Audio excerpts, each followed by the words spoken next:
স্বাগত জানাই আমি আমার কথা শুনবার জন্য। গত ৫ আগস্টের গণ অভ্যুত্থানের সময় ডক্টর মোহাম্মদ ইউনূস প্যারিসে ছিলেন, আমরা সবাই জানি। মাত্র ৩ দিন পর দেশে ফিরে এসে তিনি বলেছিলেন যে বাংলাদেশের সামনে এসছে এক অসাধারণ সুযোগ। কিন্তু আজ ১০ মাস পর সেই সম্ভাবনার আলো যেন ক্রমেই ম্লান হয়ে যাচ্ছে। একটি ঐতিহাসিক সুযোগ যা গণমানুষের আন্দোলনে অর্জিত, তা কি হারিয়ে যাচ্ছে ডক্টর ইউনূসের শাসনেই?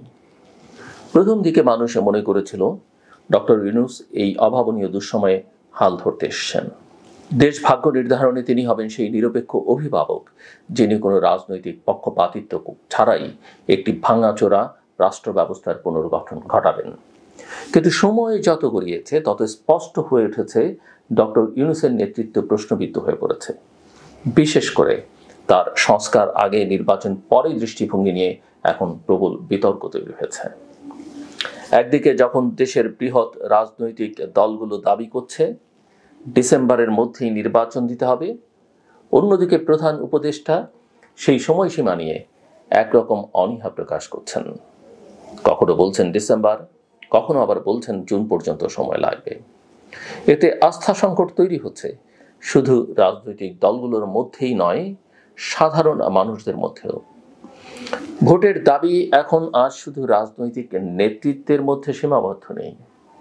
জনগণের একটা বড় অংশ এই অনিশ্চয়তার মধ্যে নিজেদের ভবিষ্যৎ অনিশ্চিত মনে করছে। ডক্টর ইউনূসের প্রতি সবচেয়ে বড় অভিযোগ হলো তিনি একটি নির্দিষ্ট রাজনৈতিক দল ও গোষ্ঠীর প্রতি পক্ষপাত দেখাচ্ছেন। তার উপদেষ্টা পরিষদে এখনো আছেন সেই সব তরুণ নেতারা যারা গত বছরের বৈষম্য বিরোধী ছাত্র আন্দোলনের সঙ্গে যুক্ত ছিলেন এবং পরে এনসিপি নামে রাজনৈতিক দল গঠন করেছেন। এমনকি বিভিন্ন সরকারি সিদ্ধান্তেও ডক্টর ইউনূসের স্বার্থ সংশ্লিষ্টতা নিয়ে প্রশ্ন উঠেছে, হোক তা করমুক্তি, গ্রামীণ ব্যাংকের শেয়ার পরিবর্তন কিংবা তার প্রতিষ্ঠানের সুবিধা দেয়া, এমনকি ম্যান পাওয়ার বিজনেসের জন্য লাইসেন্স নেওয়া, এগুলোর অনেকটাই স্বার্থের সংঘাত বলে মনে করছেন অনেকে। ডক্টর ইউনূস এই সময়ের মধ্যে 10 বার বিদেশ সফর করেছেন, কিন্তু এসব সফর বাংলাদেশের জন্য কি এনেছে তার হিসাব কি কেউ দিতে পারছে? বরং এই সময়ে একের পর এক দেশ বাংলাদেশিদের জন্য ভিসা বন্ধ করে দিয়েছে। ডক্টর ইউনূস যখন ইউরোপীয় রাষ্ট্রদূতদের দিল্লিতে ডেকে এনে ভিসা ইস্যুতে অনুরোধ করেন তখনও সাড়া মেলেনি। এমনকি এখন ইউরোপের ভিসাও প্রায় অনির্দেশ্য। অন্যদিকে দেশের রাজনীতিতে তৈরি হয়েছে এক ধরনের অচলাবস্থা। বিএনপি, জামায়াত সহ অধিকাংশ রাজনৈতিক দল ডিসেম্বরের মধ্যে নির্বাচন দাবি করছে। এমনকি সশস্ত্র বাহিনীও চায় নির্বাচনের মাধ্যমে একটি নির্বাচিত সরকার 1 জানুয়ারির মধ্যে দায়িত্ব নিক। কিন্তু সরকারের পক্ষ থেকে এখনো কোনো নির্দিষ্ট রোডম্যাপ বা সময়সীমা জানানো হয়নি।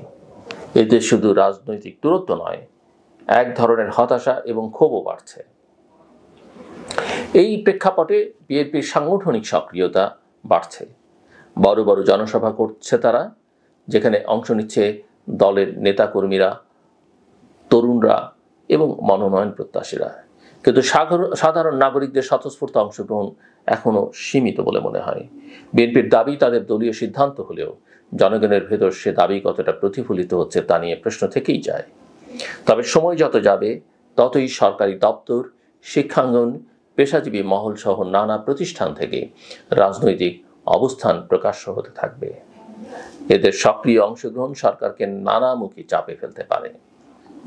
তবে প্রশ্ন হলো, এই আন্দোলন কি জনগণকে আরো উদ্বেলিত করবে নাকি বিরক্ত করবে? বিএনপি নেতাদের কড়া ভাষ্য ও উত্তেজনাকর বক্তৃতা কি মানুষকে উদ্দীপ্ত করছে নাকি আওয়ামী আমলের সেই কুৎসিত বাক্যযুদ্ধের স্মৃতি ফিরিয়ে এনে আস্থাহীন করে তুলছে? আরেকটি বড় সমস্যা হচ্ছে বর্তমান অস্থায়ী সরকারের কার্যক্রম নিয়ে রাজনৈতিক দলগুলোর সঙ্গে নিয়মিত, স্বচ্ছ এবং বিশ্বাসভিত্তিক সংলাপের অভাব। ডক্টর ইউনূস যখন নিজে কথা বলেন তখন ভুল বোঝাবুঝি অনেকটা কমে যায়, কিন্তু সবসময় তার পক্ষে ব্যক্তিগতভাবে দলগুলোর সঙ্গে কথা বলা সম্ভব নয়। তাই দরকার একটি উচ্চ পর্যায়ের রাজনৈতিক যোগাযোগ টিম যারা ট্রানজিশন প্রক্রিয়ার প্রতিনিধিত্ব করবে এবং রাজনৈতিক দলগুলোর সঙ্গে নিয়মিত সংলাপ চালাবে। তবে ইতিমধ্যেই সেই টিম টিমে যারা থাকতে পারেন তারা কিন্তু জনগণের এবং রাজনৈতিক দলগুলোর আস্থা হারিয়ে ফেলেছেন, সেটাও আমাদের মাথায় রাখতে হবে। সো এতদিনের বিতর্কের মূলেও রয়েছে এই যোগাযোগের ঘাটতি এবং তার ফলে বেড়ে চলা আস্থার সংকট। পরিস্থিতি এমন এক পর্যায়ে পৌঁছেছে যেখানে এই সরকারের গন্তব্য কোথায় কোথায় অবতরণ করবে এই অন্তর্বর্তী যাত্রা।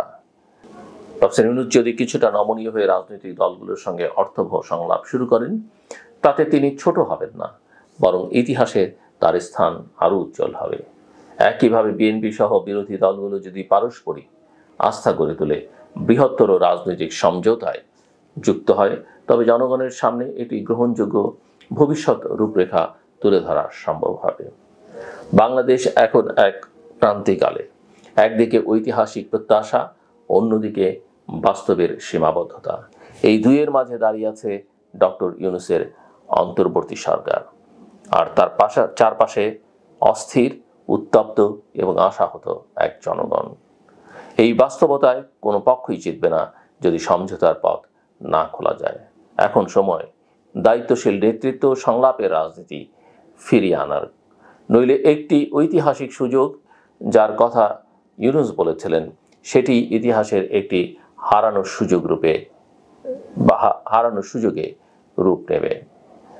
এখানে বলে রাখা ভালো যে প্রফেসর ইউনূস রাজনৈতিক দলগুলোর সঙ্গে বসছেন, কিন্তু সেগুলো আসলে সংলাপ নয়, সেগুলো মোটামুটি এক ধরনের পিআর অ্যাক্টিভিটিস। অনেকে অভিযোগ করছেন যে বৈঠকে বসে তিনি আসলে তেমন কোনো কথা বলেন না, তার কাছ থেকে ইতিবাচক কোনো সারা শব্দ পাওয়া যায় না। এটা দুর্ভাগ্যের বিষয়।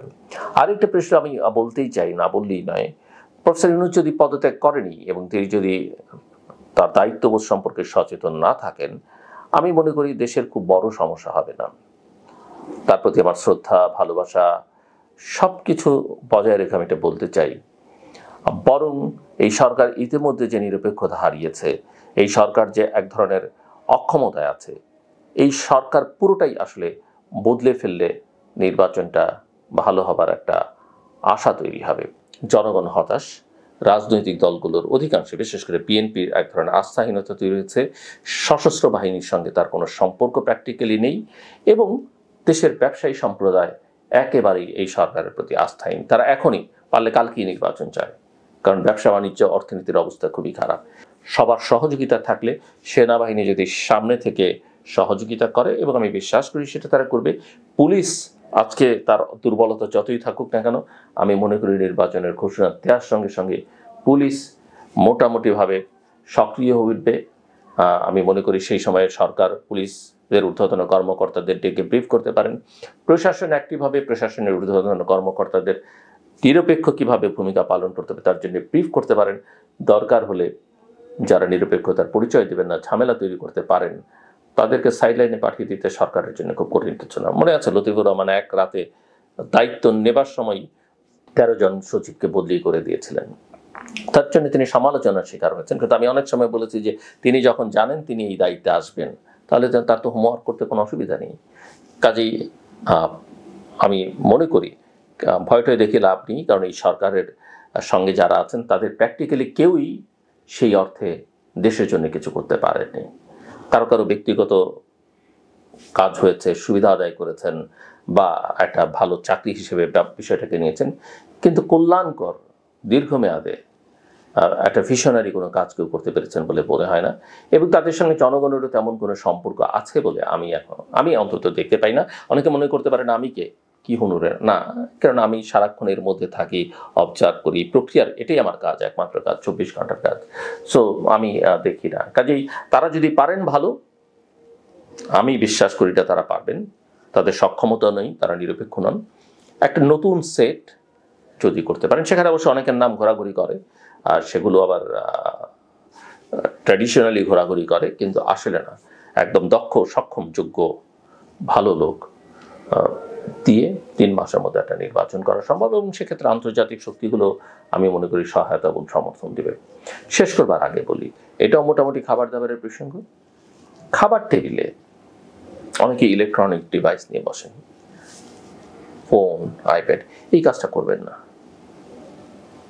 এটা একেবারেই সংশোধন। খাবার টেবিলে এটা আপনার শরীরের জন্য খারাপ। আপনি খাবেন যখন, খাবারের দিকে আপনি কনসেন্ট্রেট করবেন, সময় নিয়ে খান, মনোযোগ দেন, টেবিলে যদি অন্য কিছু থাকে তাদের সঙ্গে আস্তে আস্তে গল্প করেন, খান, কিন্তু খাবারের সময় ইলেকট্রনিক ডিভাইস নিয়ে বসবেন না। তৃতীয় কথা, অনেক মায়েদের এটা একটা বিষয়, বা পরিবারে বড় যারা ছোটদের বাচ্চাদের খাওয়ায়, খাবার সময় টিভিটা ছেড়ে দিলেন, খাবার সময় ফোনটা হাতে ধরিয়ে দিলেন, এই প্রবণতাটাও খারাপ। এটাও করবেন না, এটা তার স্বাস্থ্যের জন্য, বাচ্চার খাবারের হ্যাবিটের জন্য খারাপ, এটা অ্যাভয়েড করবেন।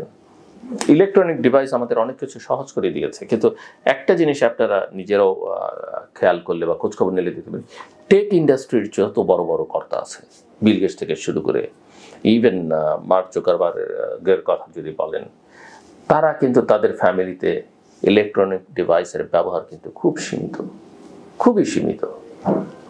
কাজে এটা কিন্তু খেয়াল রাখবেন, এটা ক্ষতিকর, এগুলো প্রয়োজন আমাদের, কিন্তু সব সময় না। খাবারের ইস্যুতে তো নাই, কারণ আপনার বাচ্চাকে যখন আপনি এই কাজটা করবেন তার অভ্যাসটা কিন্তু খারাপ হয়ে যাবে। তো নিজেরাও যেন ব্যবহার না করি, বাচ্চাদেরকেও এই বিষয় থেকে, এই অভ্যাস থেকে যেন দূরে রাখি, এবং তার জন্য মায়েদের একটা বড় ভূমিকা আছে। আমার কথা শুনবার জন্য অসংখ্য ধন্যবাদ। আপনাদের সবার জন্য শুভ।